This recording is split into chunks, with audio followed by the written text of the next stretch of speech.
Welcome to the Oilfield Network News February 2021 edition. Our goals are to help people in the oil and gas industry by improving safety, highlighting technology, and helping people who are out of work find jobs. In January, we talked about sleep as a critical part of your safety discussions for 2021 and the brain science behind reducing accidents by managing and planning this critical 1/3 of your life. So let's continue with the relationship of safety and general wellness. Deanna Jones of Baker Hughes posted an article on the importance of wellness. Thank you for that. And also thanks to Baker Hughes for their continued permission to use their rig count data on our broadcasts. In a past issue, we talked about what things to avoid for your mental wellness, like social media posts that are designed to make you angry.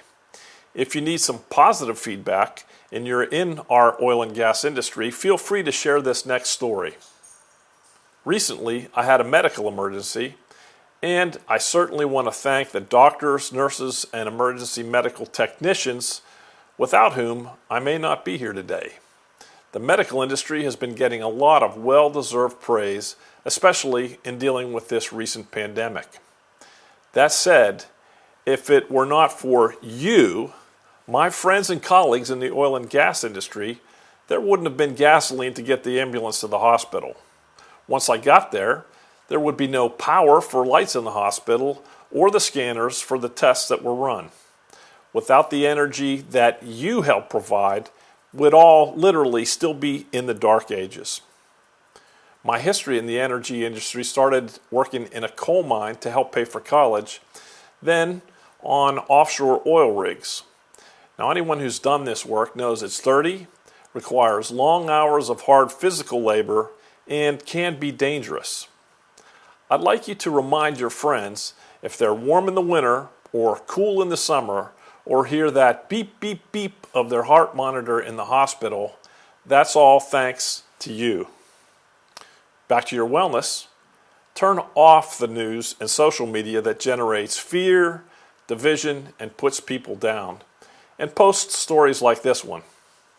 If you really want to be happier, go out and help someone who's in need and find solutions to problems instead of complaining or copying and sharing insulting posts aimed at someone who disagrees with you. And that's a good segue to those who are looking for work. In a discussion with a venture capitalist, I asked about hiring people from the oil and gas industry, and this is what he said.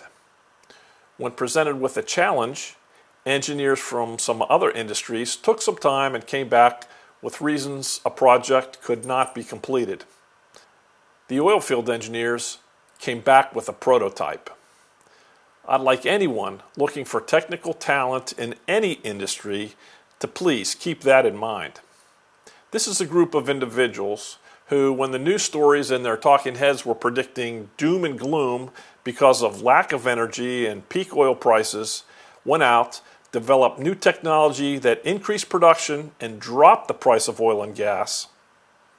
Finally, on the subject of new business and technology, we had the opportunity to interview Carlos and Francisco Pineda with Oil Technical Solutions and Scott Myers with Well Doctors.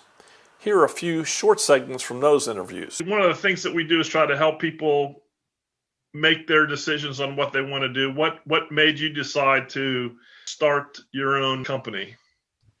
Well, starting my own company, the seed for that started in my head several years ago when I noticed what I thought was a gap in the business. One of my stints with Halliburton in particular was sitting in a customer's office.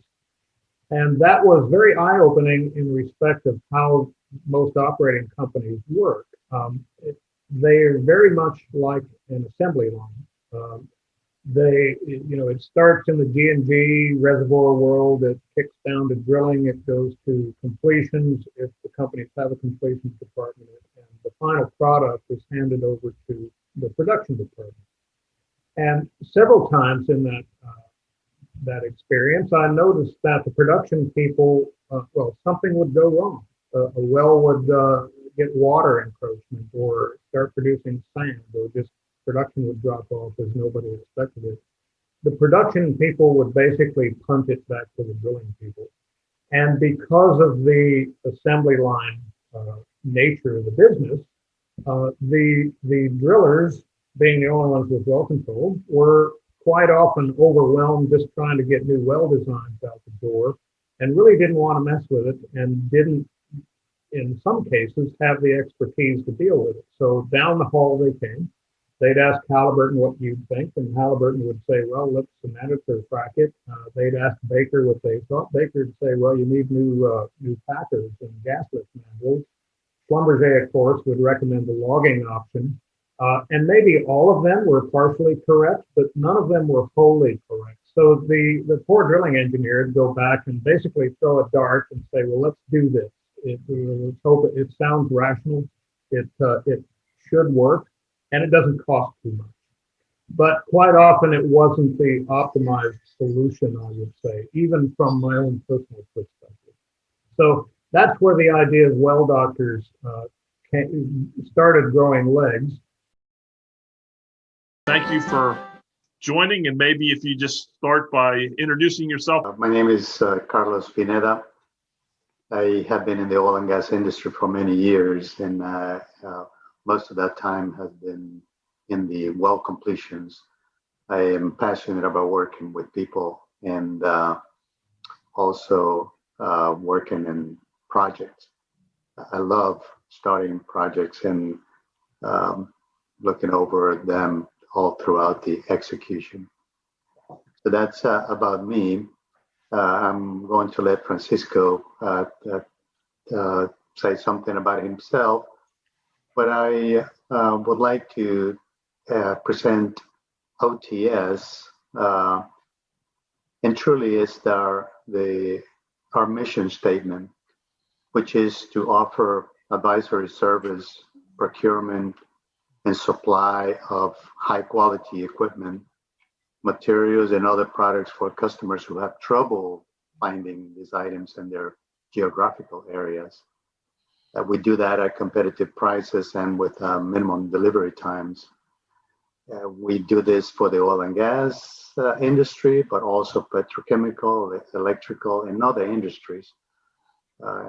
We are supported by a wide platform of highly qualified manufacturers. So, Francisco? Good day. It is great to be here with Phil and with my brother. I think I heard him say that he had many years of experience. And if he has many years of experience, I have many more. I am the oldest of the two. But, you know, we have always worked together very well. Very well. And this is a time where I am thankful to God that we are working together again. If there's any last thing you'd like to leave the group with, our growing audience at Oilfield Network News, what would it be? Well, I can tell you, there are some items out there that are for free that you should be using to the max. One is called LinkedIn. Do your own video. Get your family to interview you or interview your family about you. Put it in the LinkedIn. And, you know, if you let us know that you're going to do that, Carlos and I will join in, and we are going to do three things for you.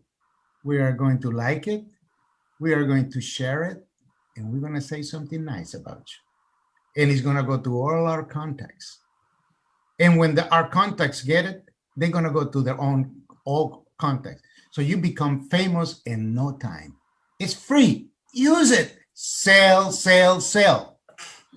You can see the full interviews on the Full Story tab on our website. So looping back around to wellness. If you want to sleep better and have peace of mind, have your goal to be to try and help people. Thank you for your continued support. Have a great February.